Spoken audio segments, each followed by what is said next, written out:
What's going on, Miami Dolphin fans? It's Mitchell Renz from Chat Sports, and coming up here on today's show, I got some juicy trade rumors and some pretty interesting stuff around NFL free agency. I mean, after all, free agency gets started tomorrow, and I can't freaking wait to make sure that you don't miss anything that happens, whether it is a big-time signing or whether it's a big-time trade that goes down. Take a second. It's very important this time of the year to hit the subscribe button and then to turn on those notifications, because I'm telling you, a lot of stuff is about to happen over the next 72 hours. One of the things that a lot of people have been wondering is Emmanuel Ogbah going to be back in a Miami Dolphins jersey. So there were some reports last week that, okay, maybe the Dolphins could figure this out, and then a new report ended up coming out today that Ogbah is going to hit free agency, and the chances of him returning are slim. So there's different stories out there because Ogbah apparently wants like $15 million at least. There's a lot of other solid edge rushers which might actually hurt that. Now, sure, the Dolphins, he's been a good fit in this defense over the past 2 seasons. Over 40 tackles, over 20 quarterback hits, 9 sacks, 12 pass breakups last season. To me, if you could guarantee me 40 tackles, over 20 quarterback hits, 9 sacks again, first, I think that actually is worth $15 million. He's been a really good fit on the Dolphins, but for whatever reason, Ogbah and his agent want more, or they believe that he's actually worth a few more dollars. So I saw a really interesting story that was like that he's looking for the $19 to $20 million range. If that's what he believes he's worth, personally, I think a team would be stupid to pay him that much. However, if he realizes, oh shit, the market's not quite what I was expecting, he could potentially come back to Miami. So as it stands right now, you got the Dolphins defensive line with Raekwon Davis, Christian Wilkins. You know, those are kind of like your big guys. But then you got Ogbah, Butler. I don't know if he's ready to take that next step. Yes, I love Jalen Phillips, who's more of a linebacker, but he can also put his hand in the dirt as well. The first-round pick from Miami last season in the NFL draft. But when it comes down to Ogbah, here's my question. Where will Ogbah play in 2022? If you believe he's going to be on the Miami Dolphins, I want you to go ahead and type MIA, and then if that's the case, let me know how much money or what type of contract you think he's going to get, considering the fact that Harold Landry got a 5-year, $82 million deal, the fact that Max Crosby just signed an extension of 4 years, $98.98. If I was Ogbah's agent, those are the contracts I'd be looking at. I think he's a little bit worse than Harold Landry, so maybe $17, $18 million a year. For that reason, I might actually go ahead and type NFL.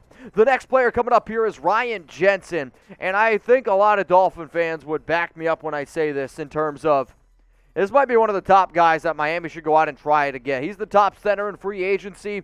The Dolphins should absolutely be interested because Mike McDaniel's going to run the football. And Ryan Jensen, to just be frank with you all, is just a mean SOB. When you're lining up against him, you're going to leave that game like shit, man. That really hurt. And he's projected to get $10, maybe $11 million a year on the open market. Last season, with the Tampa Bay Buccaneers, he played in 1,151 snaps. I also earned a lot of respect for him because in that playoff game, he injured himself, and he was still trying to go out there and play in the game. So it took everything to get him off the field. He had 5 penalties, 2 sacks allowed, 5 quarterback hits. And if you're telling me right now, okay, we want to keep Tua upright, Ryan Jensen, there's a lot of good offensive linemen out there that can help you do that. So since Jensen signed his 4-year extension with the Tampa Bay Buccaneers, this is what he's done.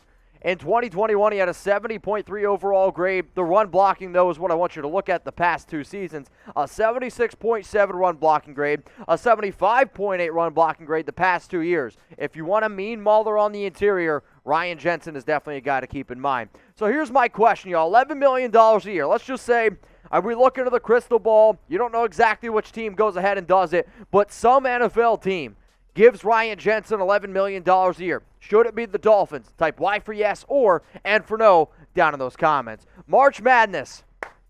It is here, and I'm not always the biggest college basketball fan during, we'll call it the regular season, but I don't know if there's a more entertaining time in college sports than March Madness. The amount of upsets you see, the amount of stuff that ends up going down. And if you want to go ahead and bet on it, go to chatsports.com/bet. Promo code Dolphins125. That gets you the 125% deposit bonus, which means if you put down $100, they're actually going to give you $125 for free to bet with. If you're wondering, all right, Mitch, I don't watch that much college basketball. Who are the top 5 teams most likely to win this thing? You got Gonzaga at plus 400. Arizona Wildcats at plus 600. The Kentucky Wildcats at plus 700.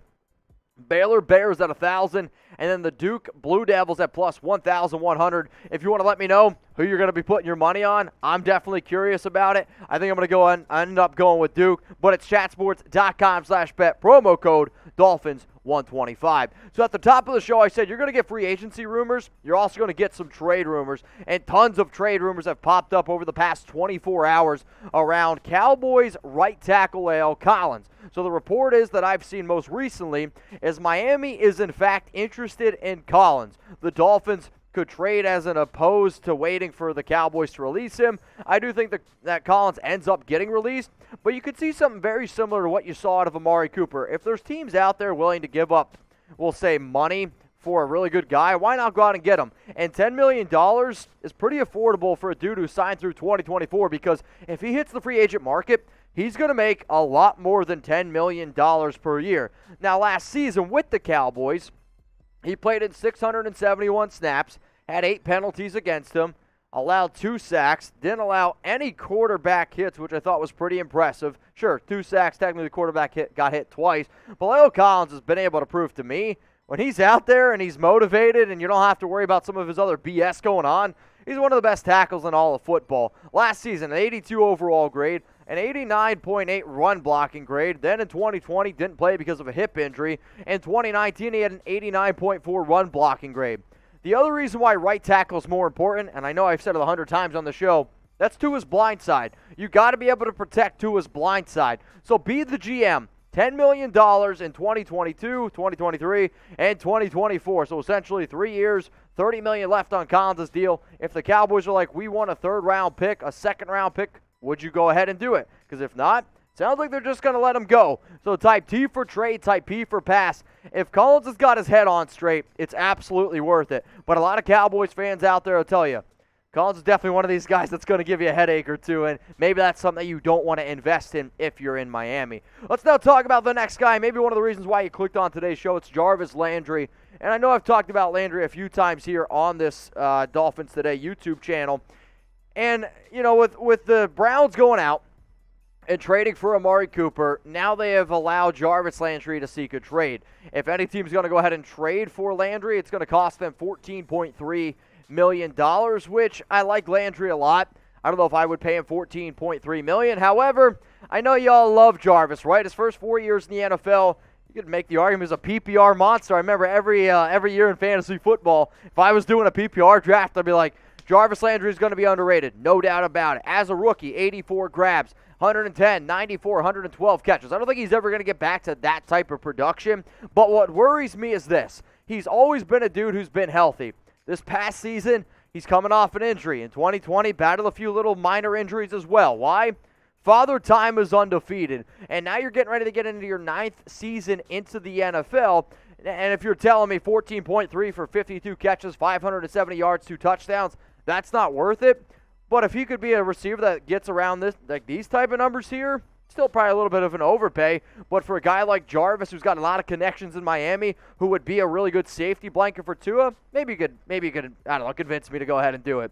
So here's going to be the final question on today's show. If the Dolphins trade for Landry, would that be smart or would that be dumb? Go ahead and type S for smart, or you can type D for dumb. The reason why I'm going to type D for dumb is this. Too much money at 14.3, and I got that gut feeling that you might actually see the Browns, if they do not trade Jarvis, just cut him, and then if that's the case, then you can go out and just sign him.